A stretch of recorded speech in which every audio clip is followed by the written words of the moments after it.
May nakita raw na mga paglabag sa pag-aresto kay FPRRD ayon sa inilabas na preliminary findings ng investigasyon ng komite ni Senador Amy Marcos. Pero para sa Malacanang, one-sided ang naging pagdinig ng kapatid ng Pangulo. Narito ang agenda report ni Hannah T.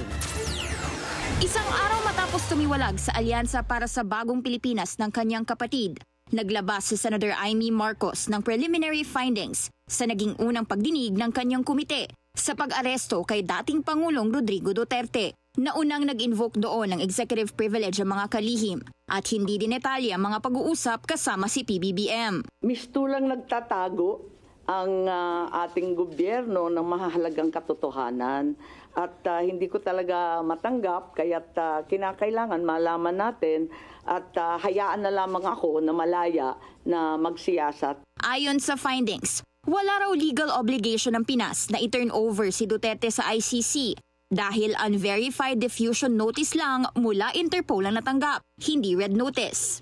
Nakipag-cooperate na rin daw ang ilang ahensya sa ICC bago pa man ang March 11 arrest kahit sinabi nilang wala silang nakausap sa International Tribunal at may glaring violations daw sa mga karapatan ni Duterte, kabilang ang kawalan ng local arrest warrant at pagkakait ng bisita mula sa isa sa mga anak niyang si Vice President Sara Duterte bago siya nilipad pa Hague, Netherlands. Sabi ng senadora, tila di raw nagustuhan ng kanyang kapatid ang investigasyong ito. Hindi ko naman intensyon na anti-administration yung hearing. As a matter of fact, kung maaalala ninyo, halos lahat ng testigo galing gobyerno. Hindi ko naman alam yung mga sagot nila. Kaya nga ako nagtatanong kasi hindi ko alam yung sagot. Malay ko ba kung anong sasagutin nila? Nung hindi sila magkasundo at hindi tumutugma yung mga sagot nila, hindi maganda yung itsura ng pamahalaan, nagalit yata sa akin na nabunyag yun sa aking hearing. Nagkibit balikat na lang ang senadora nang magsimulang hindi siya banggitin ng kapatid niya sa isa sa mga alyansa sortie. Simulat sa pulpa naman daw, independent siya.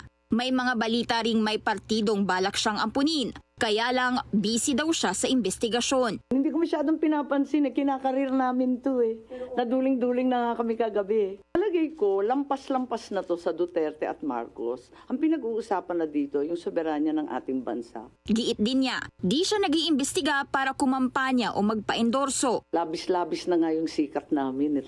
Yung apelyido ko nakakasindak Inalala pa ng senadora ang ama niyang si Ferdinand E. Marcos na namatay sa exile matapos ang people power. Hindi namin nauwi yung tatay kong buhay. Sana ito naman matagumpay tayo maiuwi si Presidente Duterte. Tulad ng ama ko pareho nilang sinasabi, haharap ako sa anumang kaso at paglilitis sa Pilipinas. Agad namang bumuelta ang palasyo. Ganon daw ang magiging findings ng senadora kung puro Duterte supporters ang kinakausap niya at hindi ibang eksperto. Dagdag pa ng Malacanang, wala rin po tayong nadinig na anumang